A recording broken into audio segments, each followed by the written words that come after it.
নমস্কার, কেমন আছেন সবাই? আশা করছি সবাই খুব ভালো আছেন। প্রিয়াঙ্কা মুখার্জির আরও একটি নতুন ভ্লগে আপনাদেরকে জানাই স্বাগত।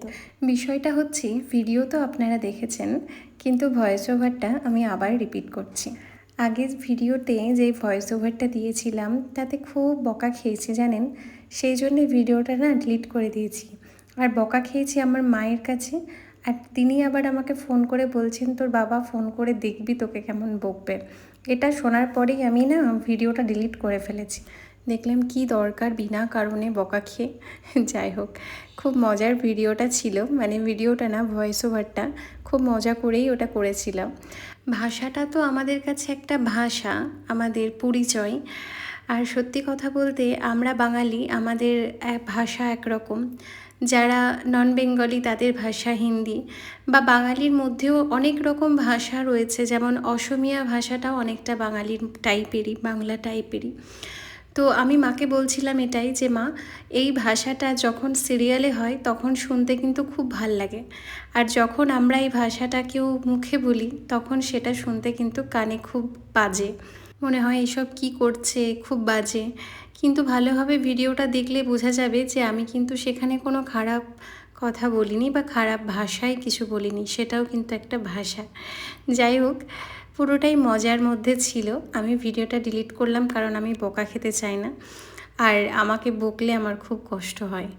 যাই হোক, আপনারা তো ভিডিওটা দেখেছেন, আর যারা দেখেননি তারা দেখুন। এইটাই আমি এই ভিডিওটাই দিয়েছিলাম, আর এই ভিডিওতে ভয়েস ওভারটা একটু আলাদা ছিল।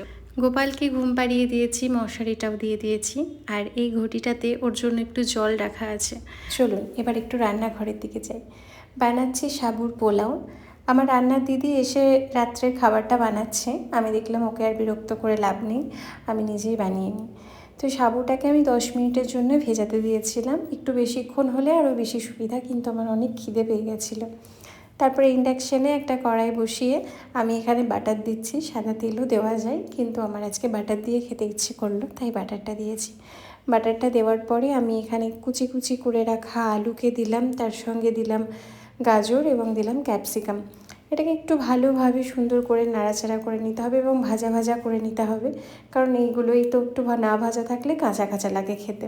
স্বাদ মতো একটু নুন দিলাম, আর সেই ভিজিয়ে রাখা সাবুটা ঢেলে দিলাম এর মধ্যে। একটু নাড়াচাড়া করে নেবো, সবটা একটু ভালোভাবে মাখিয়ে যাওয়ার পরেই আমি দিলাম এখানে একটু চাট মশলা। আর কোনো মশলা আমি এখানে অ্যাড করছি না, কারণ আর সময় নেই। এবার এখান থেকে অল্প একটু আমি লেবুর রস দিয়ে দিচ্ছি, কারণ একটু টক টক হলে খেতে খুব ভালো লাগে।